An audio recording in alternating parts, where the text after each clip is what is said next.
Hello, everyone, and welcome. My name is Julie Mann. I'm also known as the Habit Fixer, and I love helping women over 50 to enjoy amazing health and well-being and self-confidence. And I do that through EFT, which is a simple tapping technique, and nutrition, skincare, and digital products. And today I'm talking to a nutrition coach and hormone specialist, Marie Cherrett. And I'm so excited to hear what you've got to share, Marie. I know that you're going to be talking about healthy habits for balanced hormones. So if your hormones are all over the place, listen up. So over to you. Thank you very much, Julie. I'm delighted to be here, and I'd like to share 6 healthy habits for balancing your hormones. Now, these will work for everybody, but they're particularly beneficial for women in midlife because at this phase of life is when naturally hormones are vulnerable to being out of balance. Okay, so what are hormones? Just quickly, hormones are chemical messengers that basically affect many processes in the body. Okay, and when hormones are out of balance, we're likely to experience all sorts of negative symptoms ranging from weight issues, mood issues, digestive issues, energy deficits, and things like that. Okay, so let's dive straight into the first habit. The first habit for balanced hormones would be open your curtains in the morning and let the sun shine in.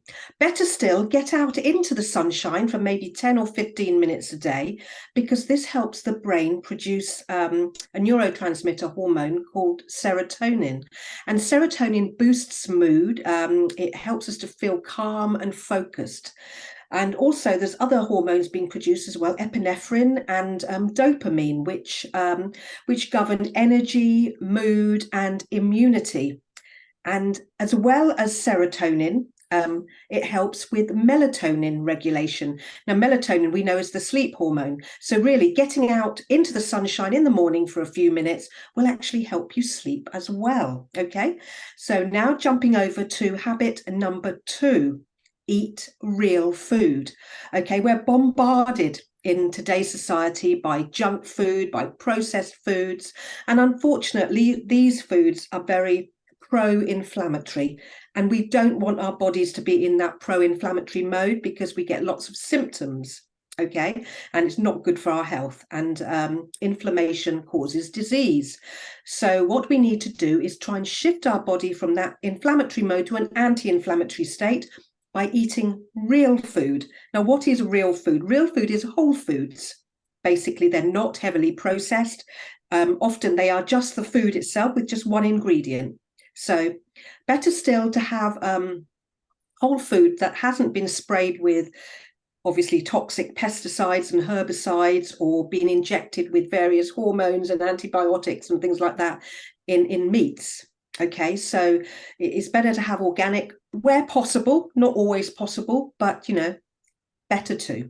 Okay, and incorporating lots of colourful vegetables helps the body be in that anti-inflammatory state and balance our hormones, but especially green leafy vegetables, because these improve liver function, they improve the function of the gut and help with our elimination to take those toxins and old hormones that need to be processed out of the body, otherwise they will recirculate and cause absolute mayhem.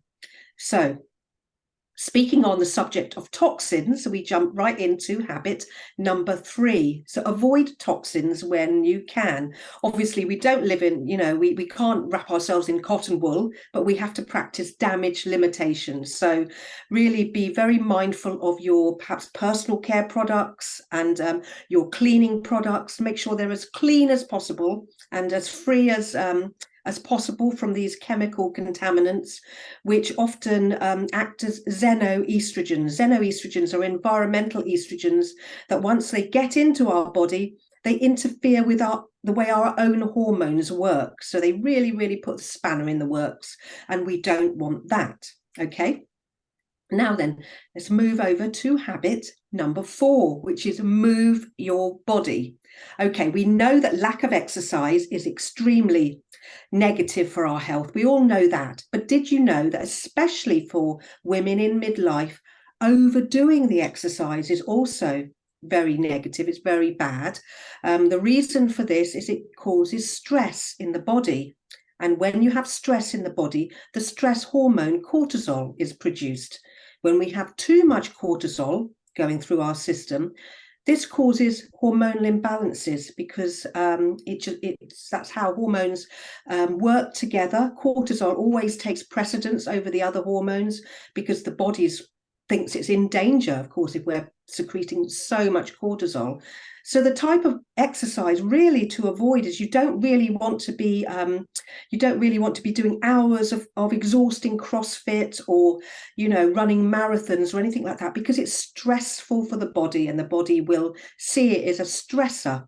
Okay, the type of exercise that we need to be doing is things like high intensity interval training, where we can still have that, get that feeling of really exercising, but having breaks in between the reps. Other things like yoga, qigong, tai chi are also very, very beneficial. Okay, so now we come on to habit number 5, which is de-stress. So I've talked about how important it is to move your body from that inflammatory mode to the anti-inflammatory mode. That's when the body starts to heal, okay, and balance hormones at the same time. So that's a very, very positive place to be in. So how do you de-stress? But obviously anything that you enjoy, just chilling out, listening to music, reading a book, or just being, just relaxing in nature, talking with friends, having a laugh, things like that are all very, very beneficially anti-inflammatory, and that's the mode that we want our bodies to be in, because we're often too much in that inflammatory mode, fight, flight, no good for hormone balance. Okay, now to finish off, we have habit number 6. Last but not least is having good quality sleep. Okay, now it's very important to adopt a bedtime routine where you're not on your phone and we're not exposed to blue light, because we're still thinking about that hormone melatonin that helps us sleep. Now, exposure to blue light has been shown to block melatonin. So for that hour before bed, it's nice to just chill out, do something very chilling, like having a relaxing bath or doing some meditation, listening to music, perhaps reading a book, and getting to bed by 10 p.m. I know that sounds very early, but between 10 p.m. and 2 a.m. is where the stress response system and the hormonal system of the body repairs. So if we're not asleep between those hours, we're really missing out on that repair mechanism. Okay, so it's also very important for melatonin, the sleep hormone, to have your room as dark as possible. So basically to sleep inside a bat cave.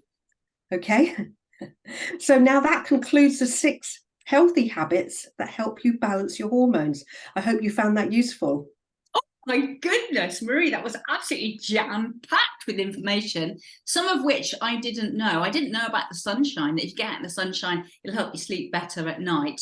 And yeah, I'm going to have to go back and rewatch this actually, because there's so much in it.